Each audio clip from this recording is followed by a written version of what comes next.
Hey, what's up everyone? Joshua Trades here. As you know, I build my own forges, or you may not know, but I build my own forges, and it all started whenever I wanted to get into blacksmithing. I didn't have a forge.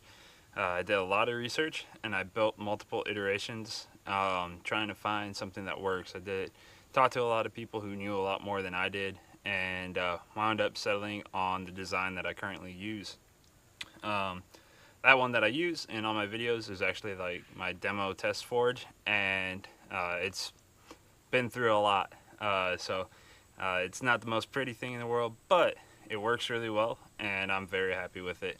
And I kind of started building a couple of them for friends who wanted to get into blacksmithing, and I've had a couple of my close friends say, "Hey, I'd like a forge," and so I decided to kind of put together a little package that would serve as a good starting point. Essentially, it's just a box that I TIG weld together, and this they've been sitting a little bit, so they got some surface rust on them. But essentially, it's just a square box with a hole in the top that the burner mounts to, and I went ahead and TIG welded all of these up already, and I've just been lazy pretty much.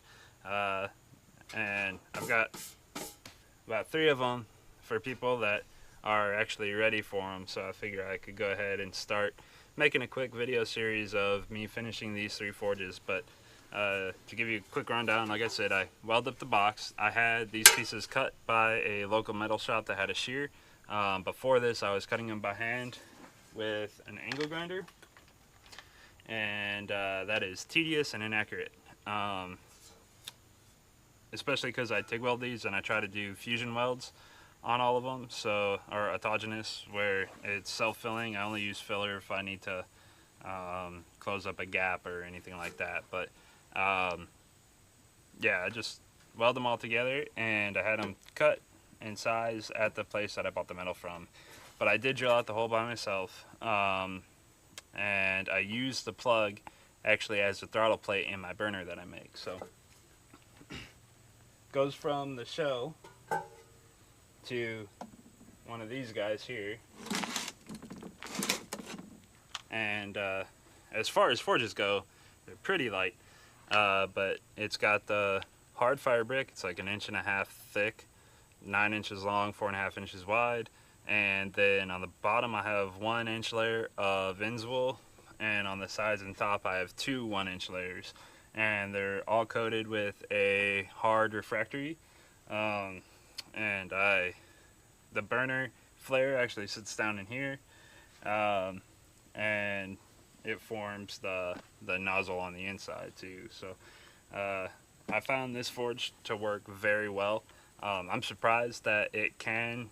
Well, I shouldn't be surprised, because I did all the research, and I did a lot of talking to people about forge designs, and they came back, gave me a lot of really good suggestions. I read a lot of good stuff, and I put this together, and this forge combo with the burner that I make will forge weld on a naturally aspirated propane burner.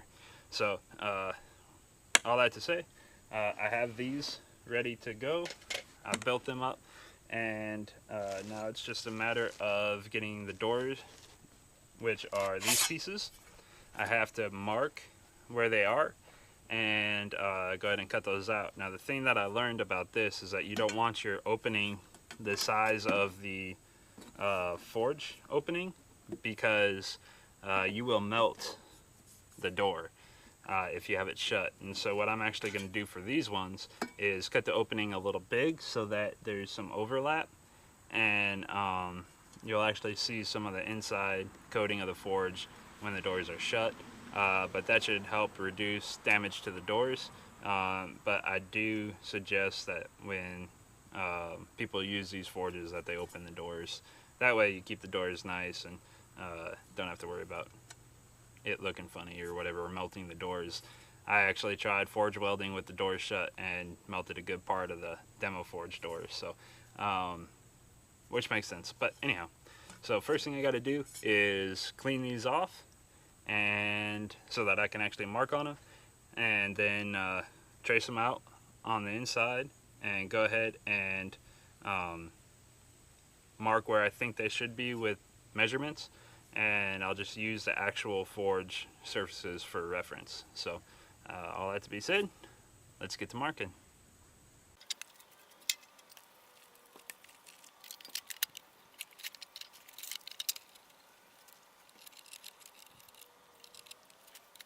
Alright, so you see I traced out the door of the forge, or the opening of the forge on the door piece, and now what I'm going to do is I'm going to mark my known dimensions, essentially, 1 inch plus 1.5 plus 1/8 for thickness of the sheet metal should put me at the bottom, and then 2 1/8, 2 1/8, 2 1/8 will give me the border of where, ideally, if the fabric was perfectly straight and perfectly the same thickness all the way around, where it should land.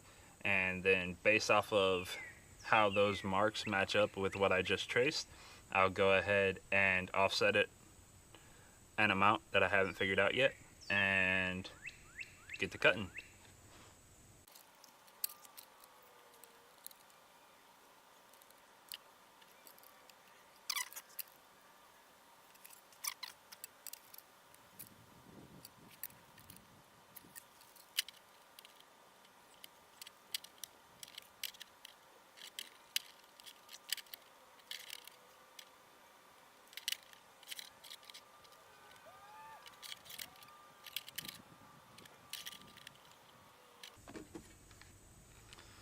Alright, so here's something interesting. Our 2-inch of Inswool is almost perfect where it needs to be, and then you can see where the weight of the fire brick, because this is the bottom, actually compressed some of that Inswool a little bit, and so we have just a little bit of a gap right there. But what I'm thinking about doing is pretty much going to about right here, and then about right here, and then about right here, and since that one's bows up like that, I'm probably going to try to go to about right here, and we'll see where that puts us.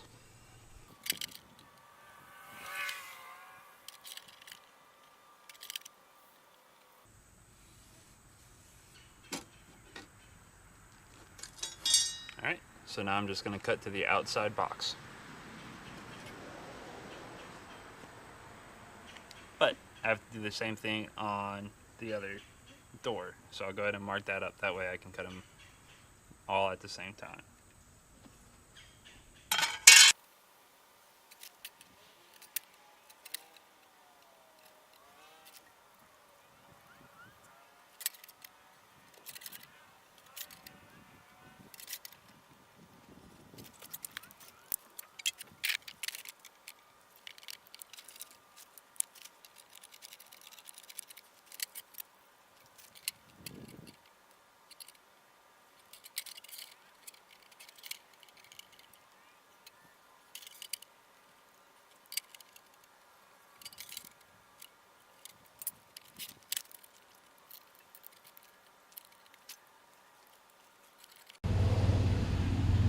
Alright, so I have all of my doors currently marked out, and now I'm going to cut them with the angle grinder.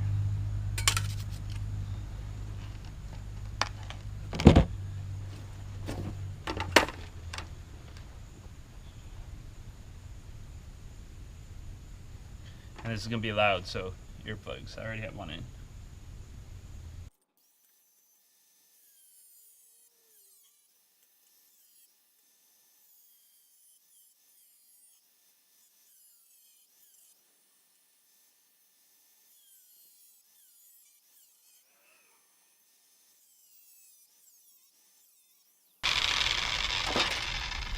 Alright, so I'm cutting over this wood so that I can cut into the wood and cut through the plate. And so I try to leave myself room in the corners so that I can come through after I've got most of it cut and clean those up.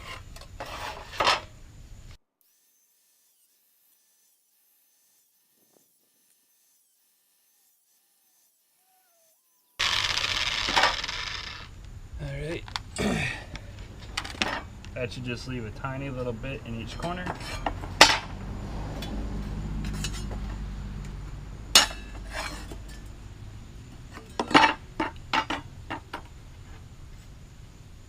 And there you go. Door.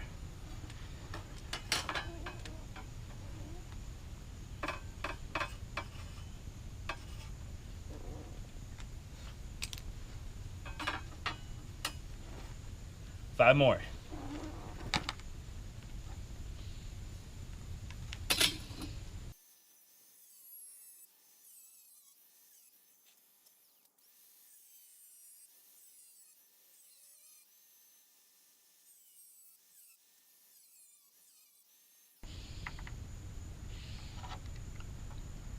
Alright, and that's door number 2 for forge number 1. And then I'll come back through and chase everything with a file to make it all nice and smooth. But before I do that, I have to finish these other 2 forges. Alright, well, you know how you buy a bunch of stuff and you don't put it where you'll remember where you put it? Well, that's what I did with this. I had about 10 of these. I've used about 4. I have no idea where the rest are. This is definitely smaller than I like to use just because you don't have a whole lot of control as far as getting into the corners. But if I take my time, I should be able to get this last one knocked out. So we'll see how it goes. Get this back on and we'll get to cutting.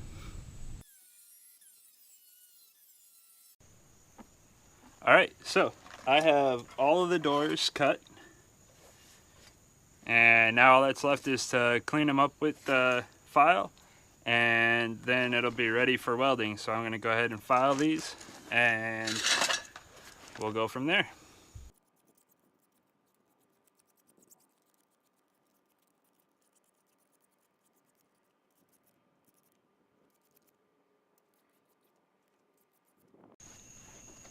Alright, so I have all 3 doors cut and filed so that they're nice and smooth.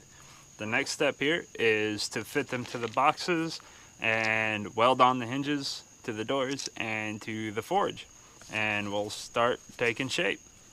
I'll catch you on the next part.